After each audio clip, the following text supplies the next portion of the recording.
Estou saudando todos aí da Igreja do Messias com a graça e paz da paz do eterno Yahweh, nosso Pai, o Senhor dos Exércitos, e da Yahushua Hamashia, nosso Messias. A gente tem um quadro aqui chamado Redescobrindo o Apocalipse. Esse é o quadro Redescobrindo o Apocalipse. A gente está na jornada aqui, capítulo a capítulo. Recomendo que você assista a playlist Redescobrindo o Apocalipse, tá?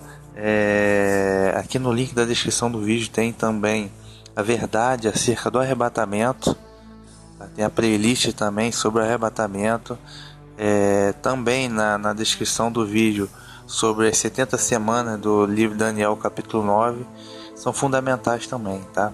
Assista o episódio 0, que é o escopo teológico, que a gente dá a diretriz da interpretação historicista que nós seguimos. O episódio 1 também, que foi a revelação de Yeshua HaMashiach, né? O episódio, capítulo 2 e 3 também, as 7 igrejas, também tem a playlist, as 7 cartas das 7 igrejas, tá? E a gente vai adentrar nesse momento no episódio 5, tá? Ou melhor, no capítulo 5. Então esse é o quadro Redescobrindo o Apocalipse, é o capítulo 5, né? Episódio O Cordeiro. Esse é o episódio O Cordeiro. Bem, no capítulo 1 é a introdução, como eu já disse, o capítulo 2 e 3 do Apocalipse, as 7 cartas às 7 igrejas, nos dão um panorama, né, da era messiânica, desses 2000 anos, acerca da igreja do Messias, tá? Então são os 7 estilos de igreja. E o capítulo 4 foi a visão do trono do Altíssimo, que nos deu um panorama acerca do reino de Deus, né? Os 24 anciãos, aquela visão que teve o apóstolo João, né? Os 4 serafins também, né? E agora, nesse capítulo 5, né, o Cordeiro, surge o Messias, né, apresentado como o Cordeiro, que era quem estava faltando na cena do capítulo 4. Né? E nesse capítulo 5, nós temos aqui um panorama acerca do projeto de remissão dos pecados do povo de Deus. Ok?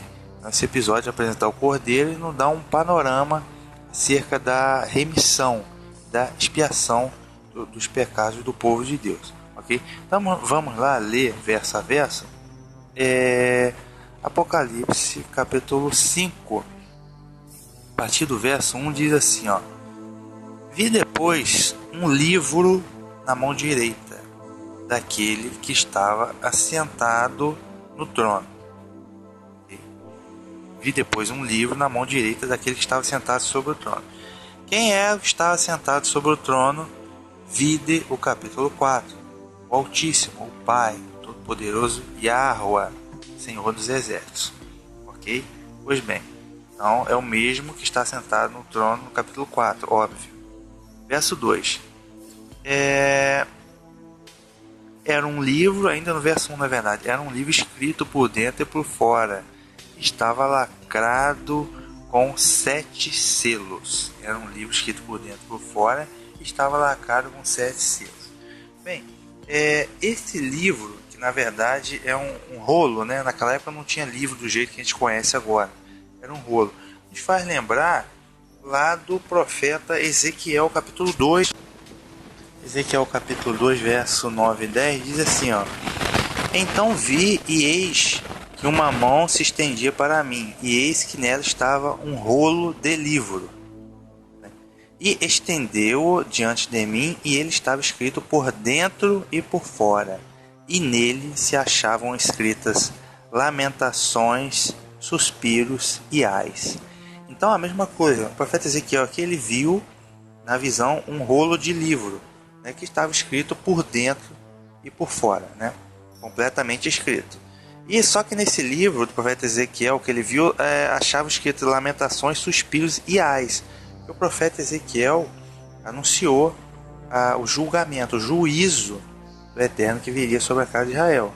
Então foram realmente lamentações, suspiros e ais, exílio na Babilônia, né, julgamento, julgamento, juízo no sentido de castigo, né, pelas muitas iniquidades do povo, tá? E aqui esse livro que está na mão do Eterno, né, do Pai, que está sentado sobre o trono, ele contém todo o projeto de salvação, da história, julgamento, reino e salvação. Projeto de Deus, por assim se dizer. E é o livro da vida, okay? Que contém escrito o nome dos eleitos para a salvação. Então, livro da vida, e contém história, julgamento, reino e salvação, né? O projeto de Deus. Okay? Esse livro está completamente fechado, né? São 7 selos ou 7 lacres e inteiramente escrito, né? Escrito por dentro e por fora. Vamos agora no verso 2, diz assim, ó: Vi então um anjo forte que proclamava em alta voz: Quem é capaz de romper os selos e abrir o livro? Ninguém, nem no céu, nem na terra, nem no mundo dos mortos, era capaz de abrir o livro ou de ler o que nele estava escrito.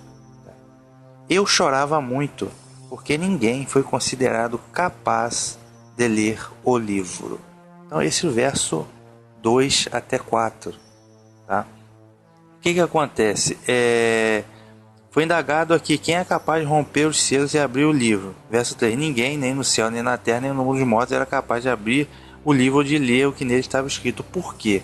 Por que ninguém foi achado capaz de ter esse livro, de abrir esse livro, de ler esse livro? Porque ninguém tem méritos. Tá? Ninguém foi achado com méritos. Tá? Ninguém no céu, ou seja, o céu é um lugar onde estão criaturas celestiais, como anjos, várias classes de anjos. Okay? E nem mesmo entre os anjos havia ninguém capaz, com méritos, para ter esse livro. Na terra, tampouco. Nós somos seres humanos, pecadores, e não temos mérito algum. E nem na morada dos mortos, ou seja, nem mesmo, não é o inferno, não é o inferno na moda católica protestante. Na morada dos mortos, isto é, dentre os mortos, os que já morreram, também humanos, ninguém teve méritos, ok? Então não foi achado ninguém capacitado, ninguém que possuía méritos para ter esse livro, tá? Aqui no verso 5 diz assim, ó: Um dos anciãos me consolou. Pare de chorar. O leão da tribo de Judá, o rebento de Davi, venceu. Ele é capaz de romper os selos e abrir o livro. Repetindo o verso 5. Um dos anciãos me consolou. Um dos 24 anciãos, né, que simbolizam o povo de Deus, né, a totalidade do povo de Deus, que estão lá no capítulo 4. Né? Um dos anciãos me consolou. Pare de chorar. O leão da tribo de Judá, o rebento de Davi, venceu. Ele é capaz de romper os selos e abrir o livro. Quem é o leão da tribo de Judá, o rebento de Davi? É o Messias. Vocês conhecem como Cristo. O Filho do Altíssimo. O Messias. O Salvador. Está dizendo aqui que ele é capaz de romper os selos e abrir o livro. Por quê? Tá? Ele venceu o que? Ele venceu a morte. Tá? Ou seja, o Messias, ele é o único que tem méritos. E por que ele tem méritos? Tá? Pois ele foi feito homem, tá, na carne, como um de nós, e ele cumpriu todo o projeto do Pai e ele não pecou. Ele não errou. Não existe a mínima mácula dele. Então ele foi, na verdade, ele é perfeito. Tá? E por ter cumprido todo o projeto como homem, se sacrificado como cordeiro, ele fez, por ser santo e não ter pecado, ele fez um sacrifício perfeito. Né? Ou seja, ele morreu, ressuscitou ao terceiro dia, pois a morte não podia retê-lo. Pois ele é santo, perfeito, sem pecado. Ou seja, o Messias tem méritos. Ele é o único que tem méritos. Então nenhum ser humano jamais poderia ser salvo pelas próprias obras. Tá? Pois todo ser humano é pecador. Como pecador, necessita de alguém para redimir de seus pecados. E esse alguém é o Messias. Então nós somos salvos pela graça mediante a fé nos méritos do Messias, o Cordeiro. Por isso que ele é o caminho, a verdade e a vida. Por quê? Por causa dos méritos dele. E por causa dos méritos, ele foi capaz de receber o livro.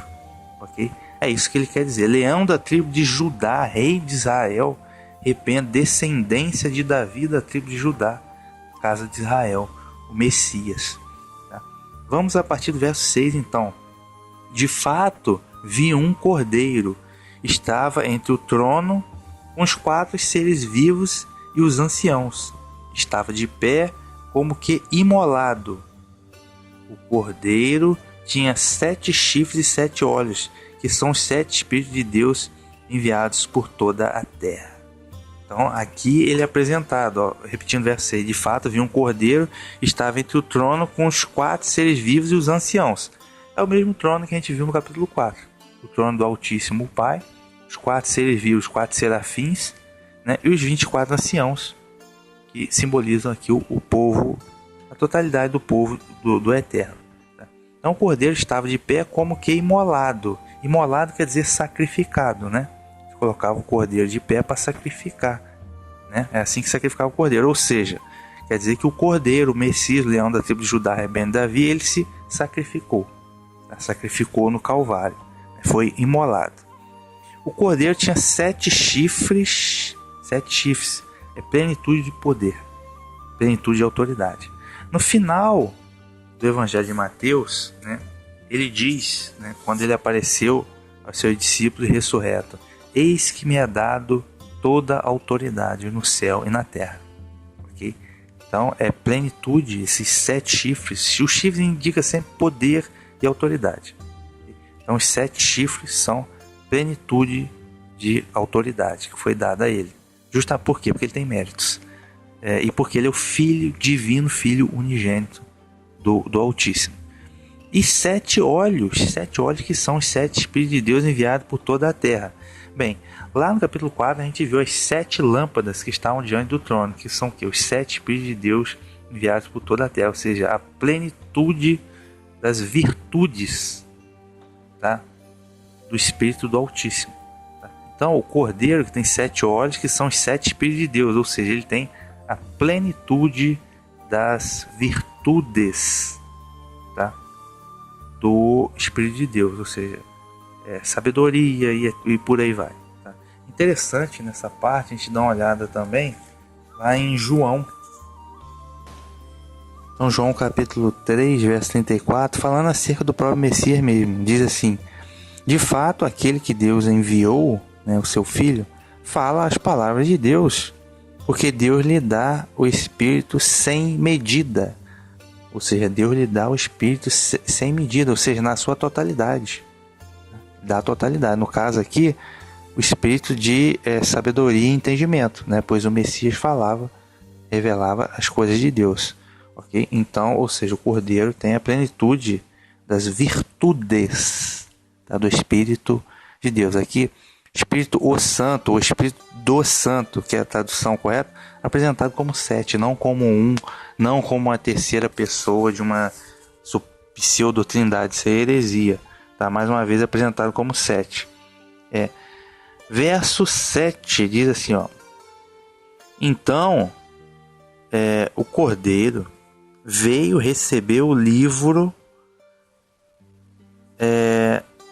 Então o Cordeiro veio receber o livro da mão direita daquele que está sentado sobre o trono. Aquele que estava sentado sobre o trono, como eu disse, estava com um livro na mão. O Pai estava com o livro na mão, livro da vida em sua mão direita.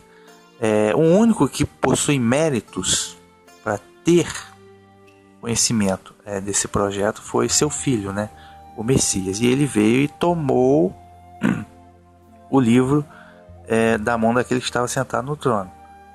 Okay? Então isso aconteceu, essa profecia já aconteceu quando? A partir do momento que o Messias venceu a morte, se sacrificou, venceu a morte, ressuscitou o terceiro dia, subiu aos céus, estando à direita do Altíssimo. Por ele possuir méritos, nesse momento ele recebeu esse livro da mão do Pai, okay? Do Senhor Yahweh. E é interessante, isso aqui remete ao profeta Daniel, tá? Ao profeta Daniel capítulo 7, que tem uma cena parecida com essa. Em Daniel capítulo 7, verso 9 e 10, 13 e 14. Daniel capítulo 7 é a visão dos 4 animais simbólicos, né, das 4 bestas. E também tem a destruição dessas potências, né, e o reino é dado aos santos do Altíssimo. Mas tem uma cena aqui, vamos acompanhar verso 9 e 10. Diz assim, ó: Eu continuei olhando até que foram postos uns tronos. E um ancião de dias se assentou, e o seu vestido era branco como a neve, e o cabelo da sua cabeça como a limpa lã. O seu trono chamas de fogo e rodas, e as rodas dele fogo ardente. Um rio de fogo manava e saía diante dele. Milhares de milhares o serviam, milhões de milhões estavam diante dele. Assentou-se em juízo e abriram-se os livros. E no verso 9 e 10 ele está demonstrando o trono do Altíssimo, o mesmo que a gente viu no capítulo 4. Né? A gente viu também Ezequiel 1, Ezequiel 10 e Isaías 6. No caso aqui, Daniel, e um ancião de dias se assentou. O seu vestido era branco como a neve, e o cabelo de sua cabeça como a limpa lã. E o seu trono chamas de fogo, e as rodas de fogo ardente. Um rio de fogo manava e saía diante dele. Né? Esse aqui é quem? É o Pai. Tá? É o Pai que está sentado sobre o trono. Ah, não é o Messias? Não. É o Pai. O Messias vai aparecer agora. No verso 13 e 14 diz assim, ó: E eu estava olhando nas minhas visões da noite, e eis que vinha nas nuvens do céu como o filho do homem, isto é, como um ser humano, e dirigiu-se ao ancião de dias e o fizeram chegar até ele. E foi-lhe dado o domínio, a honra e o reino, para que todos os povos, nações, línguas o servissem. O seu domínio é um domínio eterno, que não passará, e o seu reino, o único que não será destruído. Ou seja, nesse momento, o Pai que está sentado sobre o trono deu ao seu filho, o Messias, a autoridade, o reino. Constituiu-o como rei. Tá? Vamos repetir aqui, ó. Eu estava olhando a minha visão, e eis que vinha nas nuvens do céu, isto é, significa que ele é divino, tá? Como o filho do homem, como ser humano, é o Messias, né? E dirigiu-se ao ancião de dias, e o fizeram chegar até ele. Ou seja, ele dirigiu-se ao Pai, estava em seu trono, ao ancião de dias. E foi-lhe dado o domínio, a honra e o reino, para que todos os povos, nações e línguas o servissem. O seu domínio é um domínio eterno que não passará. O seu reino único que não será destruído. O reino do Messias. O reino do Messias. Por quê? Porque ele tem méritos. Porque ele é divino, o Filho unigênito do Altíssimo. Então essa cena aqui do Daniel é muito semelhante, né? A cena aqui do Apocalipse capítulo 5, que o cordeiro, aqui no caso o Messias é apresentado como cordeiro, e o sacrifício dele como cordeiro para expiação dos nossos pecados. Ele vem e toma o livro da vida. Ele recebe, na verdade, o livro da vida da mão do Pai, que está no trono. Por quê? Porque ele tem méritos. Aqui no Daniel a mesma coisa, verso 13 e 14. Né? Ele vem apresentado como um filho do homem, isto é, como um ser humano, né? E foi-lhe dado o reino. Né? E foi-lhe dado o reino. Por quê? Porque ele tem méritos. Né? Ele é o rei que foi constituído. Então, muito semelhante às duas passagens. Né? No verso 8, aqui, retomando Apocalipse 5, vamos no verso 8, diz assim, ó: Quando ele recebeu o livro da vida, os 4 seres vivos e os 24 anciãos ajoelharam-se diante do Cordeiro. Repetindo. Quando ele recebeu o livro, os 4 seres vivos e os 24 anciãos prostraram-se diante do Cordeiro. Isso nos remete a uma outra passagem. Então, ele se prostrar, isso nos remete a Filipenses capítulo 2, né? A partir do verso 9, né? Do verso 8, achando-se em forma de homem, humilhou-se a si mesmo, né? Sendo obediente até a morte. Ele foi o cordeiro que foi imolado, sacrificado. Pelo que também Deus o exaltou soberanamente e lhe deu um nome que é sobre todo o nome. Né? Por quê? Por que Deus o exaltou e o deu rei? Porque ele tem méritos. Verso 10. Para que em nome de Yahushua se dobre todo o joelho dos que estão no céu, na terra e debaixo da terra. Né? Se dobre todo o joelho. Por quê? Porque ele tem méritos. Okay? Aí no verso 10 diz assim, que toda língua, verso 11, confesse que Yahushua HaMashiach, né, é o Senhor, para a glória de Deus Pai. Quando diz que vão se dobrar o joelho, se prostrar e confessar que ele é o Senhor. Senhor é um título, né, de poder e autoridade. Né? Na Bíblia evangélica, lá no que eles chamam de Antigo Testamento, na lei, nos profetas, está escrito Senhor como nome de Deus. Não é, está adulterado, tá? Trocaram o nome próprio, é Yahweh. Algumas vai estar Javé, etc e tal. Mas é isso que significa. Tá? Então, os 4 seres vivos e 24 anciãos se ajoelharam diante do Cordeiro. Né? Porque o Cordeiro tem méritos. Cada um tinha uma harpa e taças cheias de incenso, que são as orações dos santos, e entoaram um cântico novo. Repetindo, cada um, né, tinha uma harpa e taças de ouro cheias de incenso, que são as orações dos santos, e entoaram um cântico novo. Então, essa parte aqui, cada um tinha uma harpa e entoaram um cântico novo. Que cântico é esse? É um cântico, esse tipo de cântico, ele é entoado quando para a celebração de uma vitória, de júbilo, regozijo por ter se cumprido um projeto de Deus. Okay? Não é um cântico humanista para exaltar a si próprio, não. É um cântico feito pelas criaturas para exaltar a vitória, a alegria, júbilo, regozijo, vitória diante da realização de um projeto de Deus, ok? Eu poderia citar o cântico do povo hebreu assim que eles atravessaram o Mar Vermelho, né? Que foi um cântico de vitória sobre Faraó e um cântico de libertação. Libertação de quê? O projeto de Deus foi cumprido, libertar o povo hebreu da escravidão dos egípcios.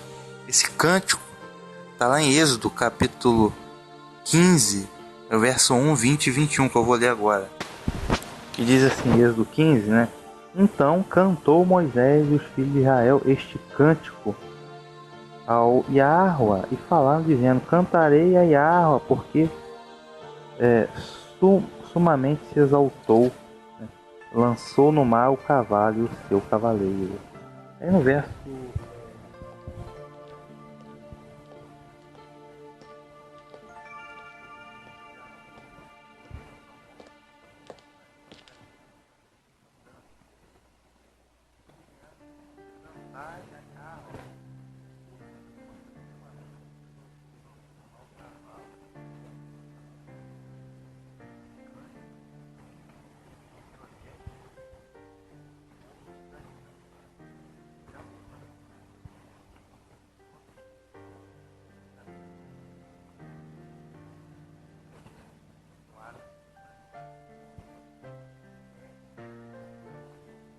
cântico de alegria.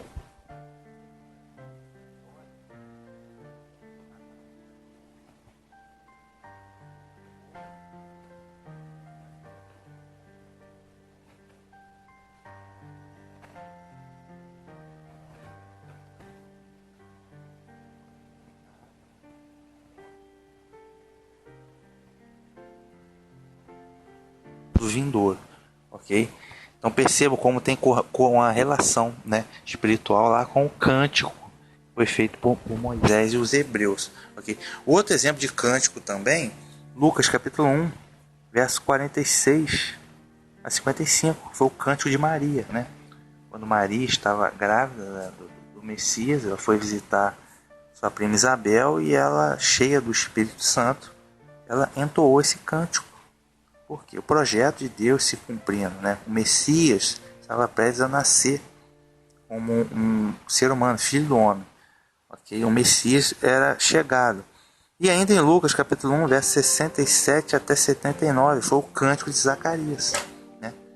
Pois havia nascido João Batista, mais do que um profeta, aquele que seria o precursor, né? para preparar o caminho espiritual do Messias. Então veja, o cântico sempre simboliza isso: vitória, regozijo, júbilo diante do cumprimento de um propósito do Altíssimo, ok? Essa parte das taças cheias de incenso, que são as orações dos santos, já está explicado. Taça de ouro cheia de incenso são as orações dos santos, né? Do povo de Deus, ok? Aí entoaram um cântico novo. Vamos ver qual cântico é.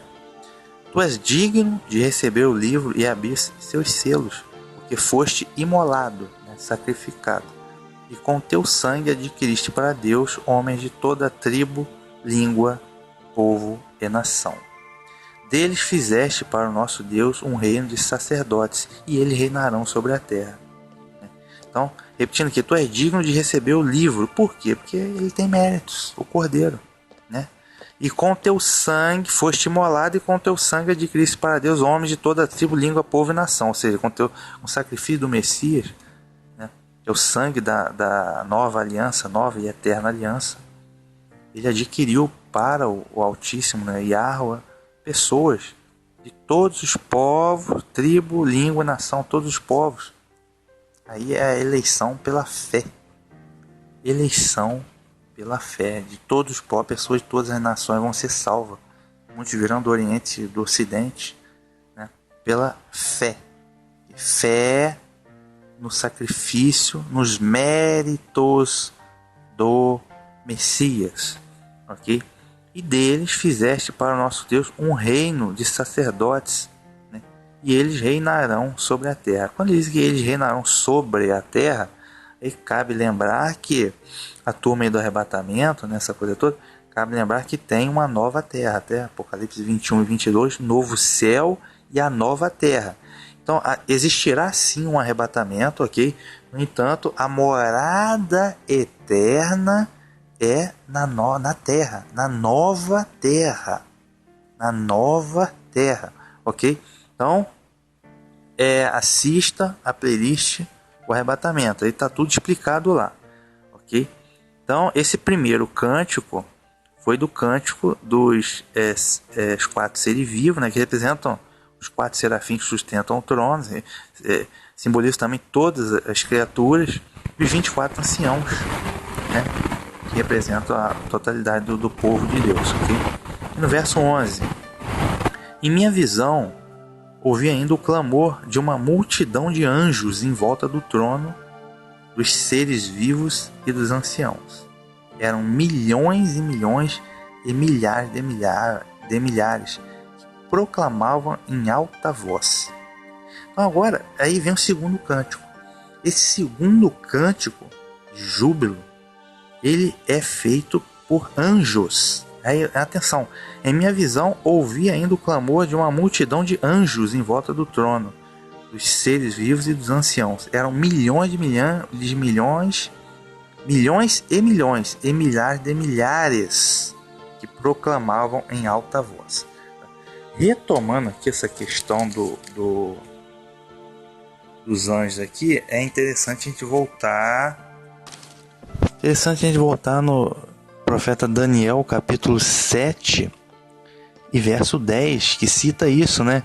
Um rio de fogo, uma nave saía diante dele, né? Diante do trono do Altíssimo, né? Milhares de milhares o serviam e milhões de milhões estavam diante dele. Milhares de milhares o serviam e milhões de milhões estavam diante dele. Anjos. Então esse Daniel, capítulo 7, verso 10, está de acordo aqui com esse verso 11 do Apocalipse 5, né? Milhões e milhões e milhares de milhares de anjos. Aí existe anjos de várias classes, né? Serafim, querubim, domínio, ofanim, arcanjo e por aí vai, tá? São muitos, né?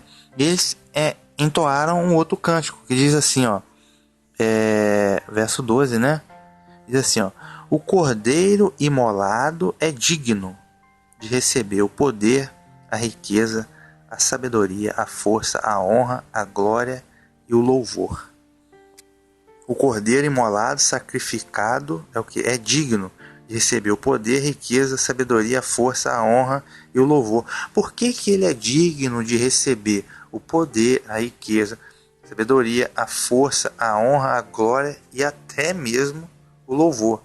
Tá? Por que ele é digno disso? O Cordeiro, né? O Messias. Por que ele é digno? Porque ele tem méritos. Tá?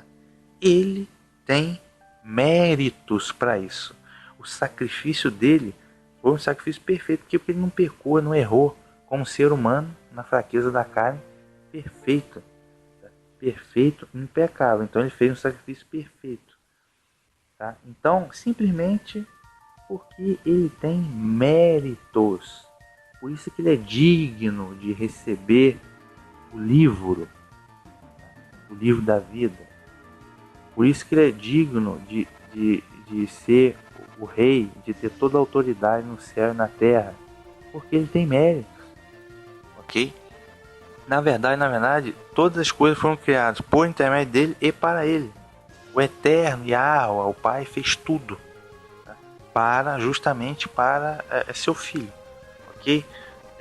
Então esse segundo cântico é dos anjos. Aí vem mais um cântico, verso 13, diz assim, ó: nessa hora, todas as criaturas do céu, da terra, de debaixo da terra e do mar, todos os seres vivos proclamaram. Aí, agora todas as criaturas, tá? Nessa hora todas as criaturas do céu vai ter anjos e possivelmente mais algumas outras criaturas, nós não temos conhecimento. Da terra, todas as criaturas da terra, animais, etc. Do mar, né? Todos os animais, né? A fauna, todos os seres vivos proclamaram. Todos os seres vivos. Interessante que fala aqui de debaixo da terra. Ok? De debaixo da terra. Isso aqui é que é interessante, tá? Isso aqui é interessante. Muita gente pergunta assim, debaixo da terra seria o que? Não, é lá no inferno. Gente, o tal de inferno, não tem ninguém lá no inferno. Você imagina que o inferno é o quê? O inferno é o lugar que está o diabo lá, uma opção de gente lá sofrendo, condenada. Não, isso aí não existe. Tá? O que existe, a palavra inferno nem é original da Bíblia. Tá? Inferno vem do latim, significa inferior, e quem colocou isso foi a Bíblia. Na Bíblia foi a Igreja Católica, né? O que acontece é, existe o lago de fogo, que é o lugar de castigo, condenação e destruição dos ímpios. Inclusive o próprio Satanás, seus anjos e os homens ímpios vão para lá. Mas os homens ímpios só vão para lá depois da segunda ressurreição. Ressurreição, julgamento, aí que vão ser lançados no lago de fogo. Então não há absolutamente ninguém no lago de fogo. Tá? Não há absolutamente ninguém nesse momento no lago de fogo. Depois que o morto é morto e não sabe de nada. Tá? O morto aguarda a ressurreição. A Bíblia não apregou a imortalidade da alma. A Bíblia apregou a ressurreição de mortos. Uns vão ressuscitar para a vida eterna, que é o povo de Deus, os eleitos. E outros vão ressuscitar, ser julgados e lançar no lago de fogo. Que também não vão ficar lá trilhões incontáveis de anos. Não. Vão pagar por tudo, ser castigados e depois destruídos. Ok?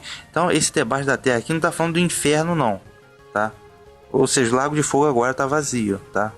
Só os ímpios e Satanás e seus anjos serão jogados lá no futuro, depois do julgamento. Ok? Debaixo da terra não poderia ser o tal de inferno também, até porque aqui, ó, verso 3 está dizendo aqui, ó, ninguém no céu, nem na terra, nem no mundo dos mortos. Tu é namorada dos mortos. Sepultura. O destino comum a todos os mortos, né? E não tem consciência alguma de nada. Ok? Então aqui ele diz mundo dos mortos, ou morada dos mortos, no verso 3. Aqui ele não está dizendo morada dos mortos, está dizendo debaixo da terra. Aí é que está. Né? O que seria esse debaixo da terra? Okay? Aí que entraria em coisas que a gente não tem conhecimento hoje. Porque nesse universo fajuto que nos foi apresentado de terra-globo, heliocentrismo, universo relativista, gravitacional, expansão infinita, que isso é tudo mentira, é lixo, a gente sofreu uma lavagem cerebral, a gente não conhece muitas coisas. Tá? Mas o pessoal antigamente sabia do mundo intraterreno. Okay? Aí vai entrar, de repente, talvez a turma do Hollow Earth, né? Terra Oca, saiba de alguma coisa do mundo intraterreno, criaturas no intraterreno, ok? E abaixo da terra, ok? e que a gente não tem muito conhecimento dessas criaturas, ok? Então, todos os seres vivos no céu, na terra, debaixo da terra, possivelmente o mundo intraterreno e no mar, todos os seres vivos proclamaram. Vamos lá. O louvor, a honra, a glória e o poder pertencem àquele que está sentado no trono, o Pai, e ao Cordeiro, pelos séculos dos séculos. Okay? O louvor, a honra, a glória e o poder pertencem àquele que está sentado no trono, o Pai, e ao Cordeiro, pelos séculos dos séculos. Né? Aí os 4 seres vivos diziam amém, e os anciãos se ajoelharam e adoraram ao que vive para todo sempre. Então, o louvor, a honra e a glória, esse terceiro cântico é de todas as criaturas. Tá? Todas as criaturas. Tá? Vamos ter atenção. Ele diz, o louvor, a honra, a glória e o poder pertence àquele que está sentado no trono. Quem é que está sentado no trono? Capítulo 4, o Pai, Yahweh, o Pai, o Altíssimo. Tá? E ao Cordeiro. E ao Cordeiro, que é seu Filho unigênito. Notem que aqui não é mencionado uma terceira pessoa, né? Se fosse o caso, se existisse uma trindade, uma terceira pessoa, teria que ser mencionado aqui. Ou vai dizer que o louvor, a honra, a glória e o poder não seriam para supor a terceira pessoa. Ok? Então aqui já dá mais um coro na trindade. E por que o Cordeiro merece louvor, a honra, a glória e o poder? A autoridade? Porque ele tem méritos. Okay? Porque ele tem méritos. Então todas as criaturas entoam esse terceiro cântico. Então, ao mesmo tempo que nós sabemos que não existe uma terceira pessoa, não existe trindade, o outro ponto é que o Cordeiro, quem é o Cordeiro? Quem é o Messias? Né? Quem é Jesus, como eles chamam, né? Yahushua? É o que a Bíblia diz, meu amigo. Deus amou o mundo de tal forma que enviou seu Filho unigênito. Okay? Todo aquele que nele crê não pereça, mas tenha vida eterna. O Cordeiro é o Filho unigênito de Deus. O que é um unigênito? Vai em qualquer dicionário. É o único nascido ou gerado de seus pais. Então o Cordeiro, ele não é uma criatura. Ele não é uma criatura, ele foi criar uma criatura. Ele não é simplesmente uma criatura. Esse terceiro cântico foi entoado por todas as criaturas. Só que o Cordeiro, ele não é exatamente criado, ele é nascido. Por isso que ele é unigênito, único. Então ele é único. Ah, ele é um semideus, é um subdeus. Não, não existe semideus nem subdeus. Deus é só um, o Pai, Yahweh. E Filho unigênito de Deus é só um também, o Messias. Tá? Então é isso. Tá? Então ele é literalmente o que a Bíblia diz que ele é, o Filho unigênito de Deus. Ponto. Por ser o Filho unigênito, não é uma criatura, ele é nascido do Pai. Por isso que ele é divino. Okay? Ele não é o Deus, o Criador, o Pai dele. Okay? Mas ele é o Filho unigênito nascido de Deus. Okay? Por isso que ele é divino. Né? A divindade não é a identidade dele, mas é uma característica. Ok? Então ele recebe tudo isso porque ele tem méritos. Ok? E no final aqui, a gente vai dizer o seguinte: os 4 seres vivos diziam amém. Então, eu mencionei no episódio passado a hipótese desses 4 seres vivos, que são os 4 serafins, serem também os 4 evangelhos, né? Mateus, Marcos, Lucas e João. Como eles estão dizendo amém, a palavra amém vem do hebraico, que significa assim seja, ou seja, uma confirmação. Assim seja tudo que foi dito até agora. E justamente o Evangelho apresenta a pessoa do Messias, né? As boas novas do Messias, né? E apresentam o sacrifício que ele fez para a remissão de nossos pecados, que é o que está relatando. Então ele tem méritos, okay? Que é o que está relatando aqui, né? Nesse capítulo 5. Né? Então esses 4 seres vivos dizendo amém, assim seja, confirmando a obra do Cordeiro, né? Parece mesmo simbolizar aqui os 4 evangelhos, né? E os anciãos se ajoelharam e adoraram. Os anciãos são os 24 anciãos do povo de Deus.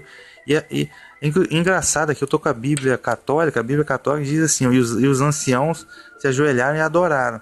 Já na Bíblia evangélica está dizendo assim, e os anciãos se ajoelharam e adoraram ao que vive para todo sempre. Okay? Então, quando diz aqui que os anciãos sempre adorando, né? Adorando. Você voltar lá no capítulo 4, já vê que os anciãos colocavam a coroa diante do trono do Pai e adorando. Porque a função do povo de Deus é adorar. É isso mesmo. Então, os anciãos se ajoelharam e adoraram ao que vive para todo sempre. Quem é o que vive para todo sempre que os anciãos estão adorando? É só a gente retomar lá no capítulo 4, verso 9 e 10, que diz assim, ó: E quando os animais davam glória e honra e ações de graça ao que estava sentado sobre o trono, ao que vive para todo sempre, é o Pai. Os 24 anciãos se prostraram diante daquele que estava sentado sobre o trono e adoravam o que vive para todo sempre e lançavam suas coroas diante do trono. Então, os 24 anciãos aqui estão adorando o que vive para todo sempre. Quem é o que vive para todo sempre? É o que está sentado sobre o trono no capítulo 4, o Pai. Okay? Então, aqui entra a questão do seguinte, é importante entender o que é adoração. Tá? Muita gente lê, principalmente trinitário, lê esse capítulo 5, aí quando eles veem esses 3 cânticos aqui que são entoados como júbilo pela obra do Cordeiro, né, e pelos méritos dele, eles dizem o seguinte, tá vendo? No caso é o Filho, né, Jesus, pode ser adorado, né? Pode ser adorado, porque aqui eles estão adorando Jesus aqui, né? Aí, aquela coisa toda, né? Não é isso não, okay? Não é isso não. Na verdade, o único que pode ser... o que a palavra adorar significa? Servir religiosamente. A palavra adorar, adoração, é o serviço religioso, ou seja, é o culto. Tá? Então, o único que pode ser adorado, isto é, receber o serviço religioso, receber o culto, é o Pai.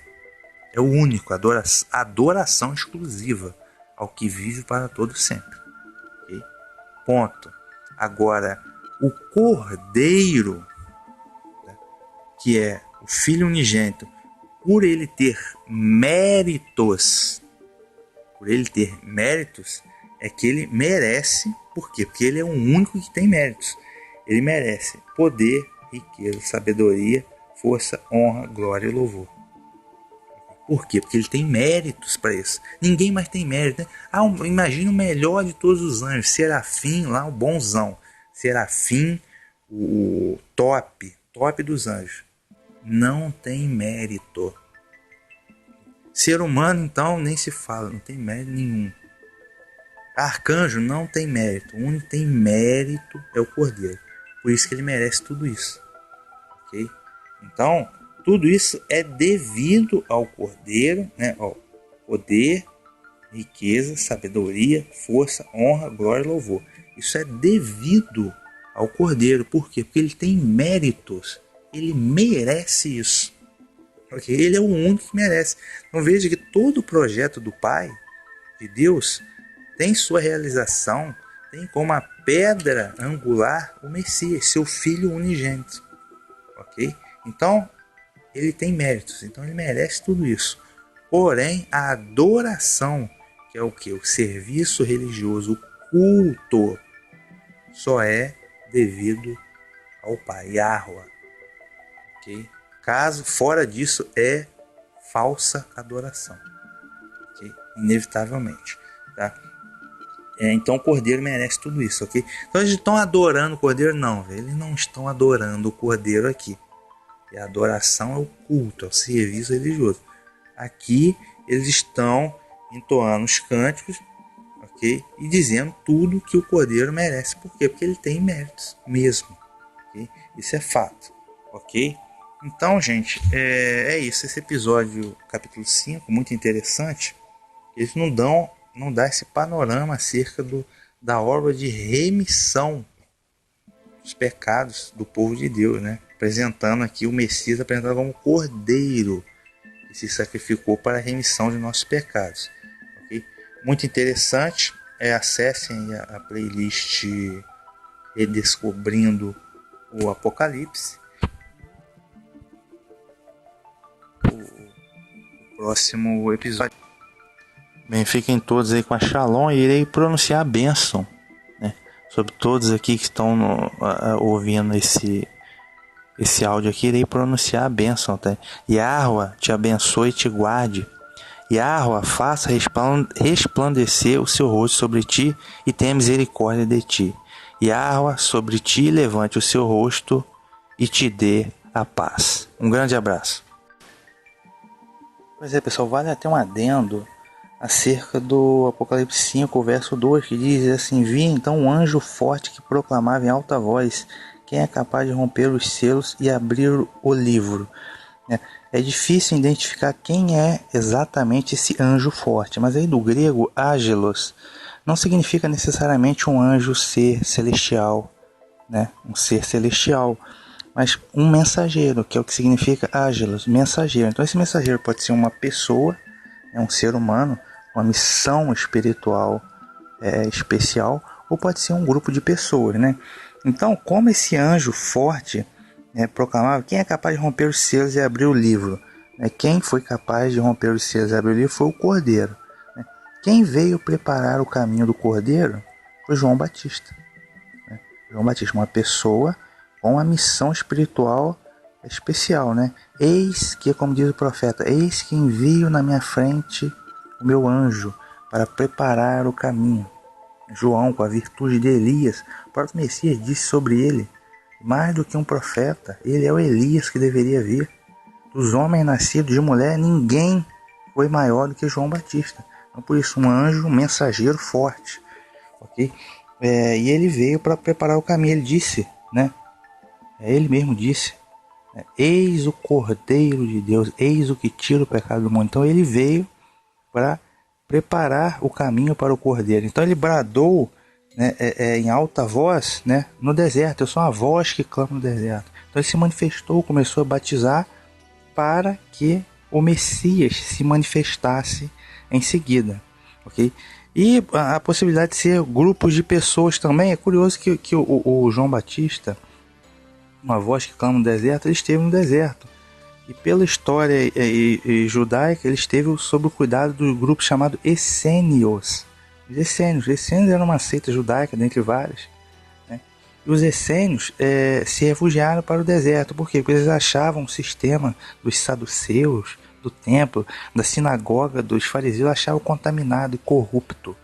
Então eles resolveram, grande parte deles, ir para o deserto, para se preparar, porque eles sabiam que a vinda do Messias estava próxima. Por quê? A profecia das 70 semanas.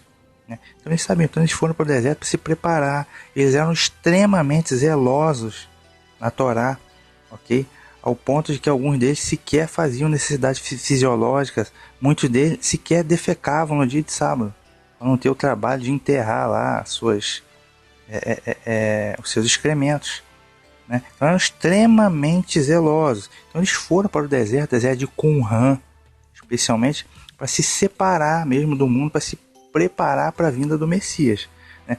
Os manuscritos do Mar Morto foram eles que escreveram, né? Foi descobrido no século XX, manuscrito do Mar Morto de Qumran. Foram os essênios que escreveram no momento que eles se refugiaram para preparar para a vinda do Messias. Alguns deles se tornaram discípulos do Messias, Yahushua. Outros, né, acabaram que, apesar de tudo isso, não o reconheceram, não se tornaram discípulos, né? Ou seja, perderam tempo. Mas João esteve com eles, né, refugiado, e possivelmente o batismo, né, de imersão nas águas, João Batista possivelmente aprendeu com os essênios que praticavam esse batismo, ok? Então fica aí esse adendo.